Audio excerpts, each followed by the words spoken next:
Hello everyone, welcome to the English Horizon, the English phonetics made easy for the Indian learners. I am Rajan. This is the fourth episode of our learning program on the subject of English phonetics.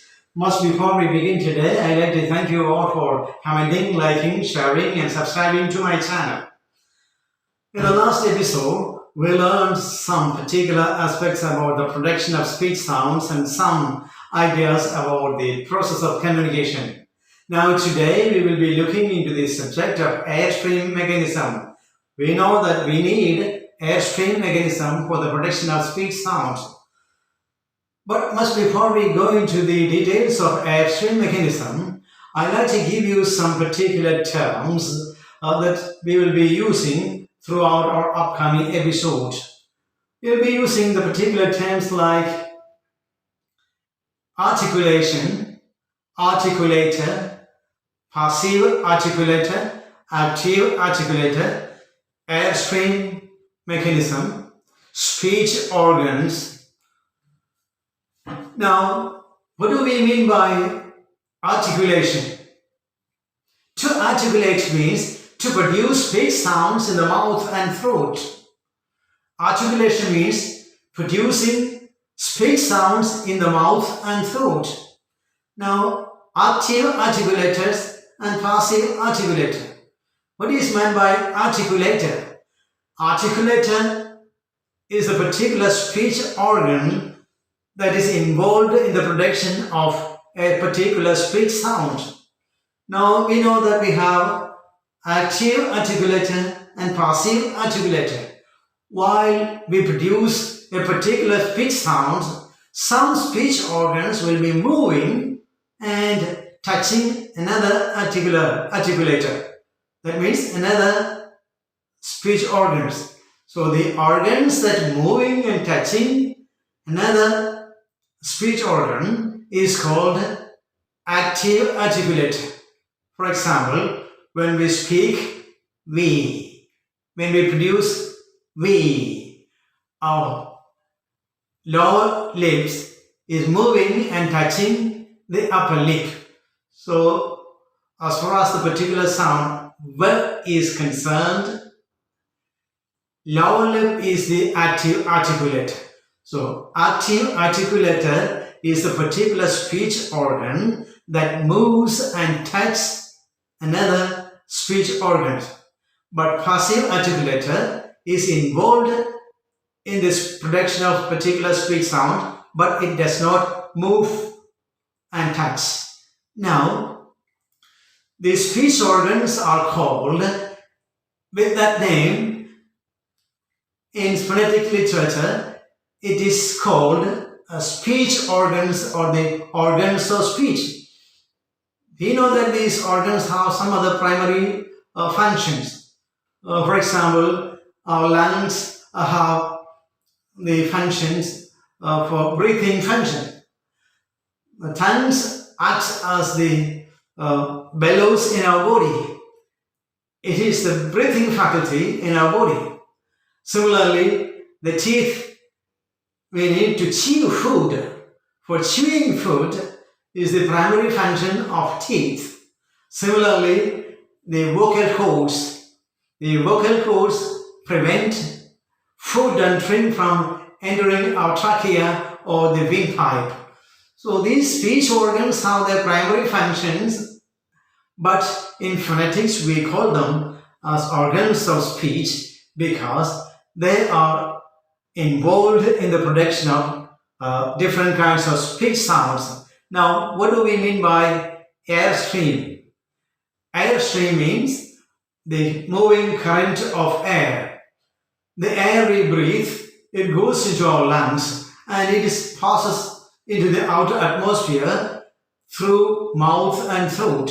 So while the air is passing out from the lungs through our mouth and throat into the outer atmosphere, it goes under different modification and thereby the speech sounds are produced. So the moving current of air from the lungs is called airstream mechanism. So our main speech organs are the lungs, the tongue, which is divided into three main parts, the tip of the tongue, the blade of the tongue, the back part of the tongue, that is called the venom.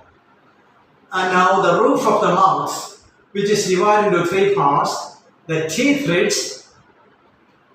and the hard palate, and the soft palate, or the back part of the roof of the mouth, and nose, larynx, pharynx, lips, the upper lips, the lower lips, teeth, and so on. Now, as we know, the air is the raw material for the production of speech sounds. The air we breathe goes into our lungs, and before it comes out into the outer atmosphere, it goes under different modifications and different sounds are produced.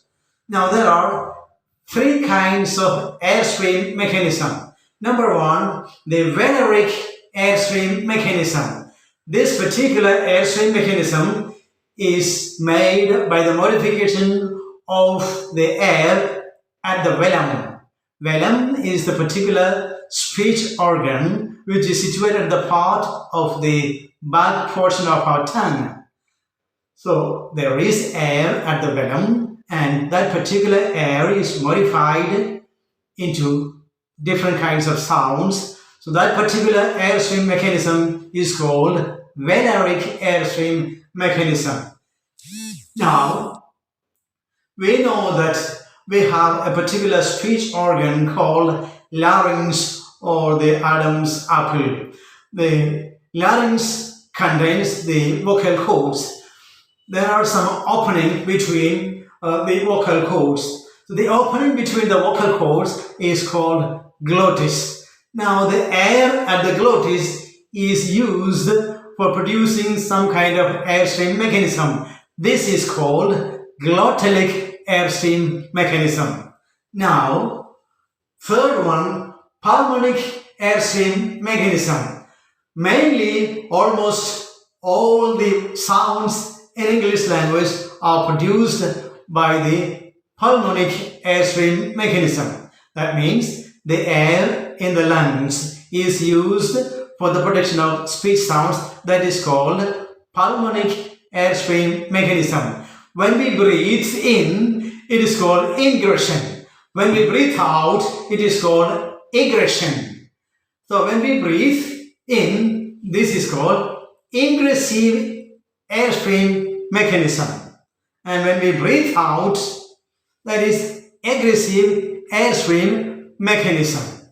Now, most sounds in English language are produced by the ingressive airstream mechanism. That means the air that comes out of our lungs is used for the production of most of the speech sounds in English.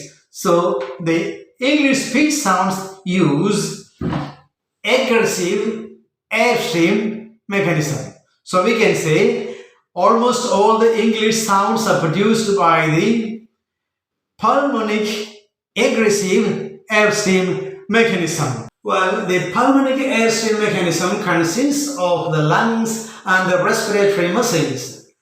The walls of the lungs take initiatives. They are moved by the respiratory muscles so that the air is drawn into the lungs.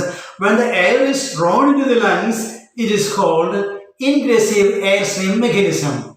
The ingressive airstream mechanism is not used for any production of speech sounds, but it is used only for snoring and yawning. But when the air is pushed out from the lungs, it is called the aggressive airstream mechanism. And the aggressive airstream mechanism is used for the production of speech sounds.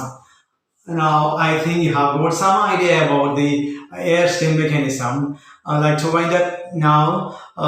Thank you for listening to me. We'll meet in the next episode with another topic, the International Phonetic Alphabet. Till then, goodbye.